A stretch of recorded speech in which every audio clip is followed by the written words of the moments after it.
আমাদের পাশের দেশ ভারতে এই পানিপুরিটা অনেক বিখ্যাত। সেদিন আমরাও সবাই মিলে চলে গিয়েছিলাম এটা খাওয়ার জন্য। এইটা খাওয়ার জন্য সেদিন আমরা যখন গেলাম দেখলাম যে অনেক বেশি ভিড়, মানে এটা খাওয়ার জন্য রীতিমতো একদম হইচই পড়ে গেছিল। মানে এটা খাওয়ার জন্য সবাই একদম সিরিয়াল ধরে দাঁড়িয়ে আছে। এই পানিপুরিতে প্রায় 7 থেকে 8 রকমের ফ্লেভার আছে।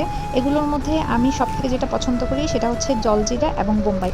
আর আমার মেয়ে পছন্দ করে মিষ্টি। তো যাই হোক, এখানে আমরা সবাই অনেকক্ষণ ধরে অপেক্ষা করছিলাম। দেখেন এই যে সবাই সিরিয়াল ধরে দাঁড়িয়ে আছে, কিন্তু তারপর আমাদের সিরিয়াল আসতেছিল না। প্রায় 20 থেকে 25 মিনিট অপেক্ষা করার পর আমরা পেলাম সেই কাঙ্ক্ষিত পানিপুরি। এইখানে একটা মজার ব্যাপার আছে, সেটা হচ্ছে বাটি নিয়ে দাঁড়িয়ে থাকতে হয়। এই ব্যাপারটা না প্রথম প্রথম খুবই অদ্ভুত লাগতো, মানে অনেক লজ্জা লাগতো যে আমি একটা বাটি নিয়ে দাঁড়িয়ে থাকবো, আমাকে একটা দেন প্লিজ। কিন্তু এখানে এটাই সিস্টেম, বাটি নিয়েই হচ্ছে সবাইকে দাঁড়াতে হবে এবং যে যেটা খেতে চায়, মানে যে যে ফ্লেভারটা খেতে চায় সেটাই হচ্ছে একটা একটা করে অর্ডার করতে হবে। বাচ্চারা কিন্তু অনেক মজা করে পানিপুরি খাচ্ছিল। বাচ্চারা কিন্তু বেশিরভাগই হচ্ছে ম্যাঙ্গো ফ্লেভারটা খাইছে, ওটা একটু মিষ্টি, তাই ওটাই বাচ্চারা বেশি পছন্দ করে।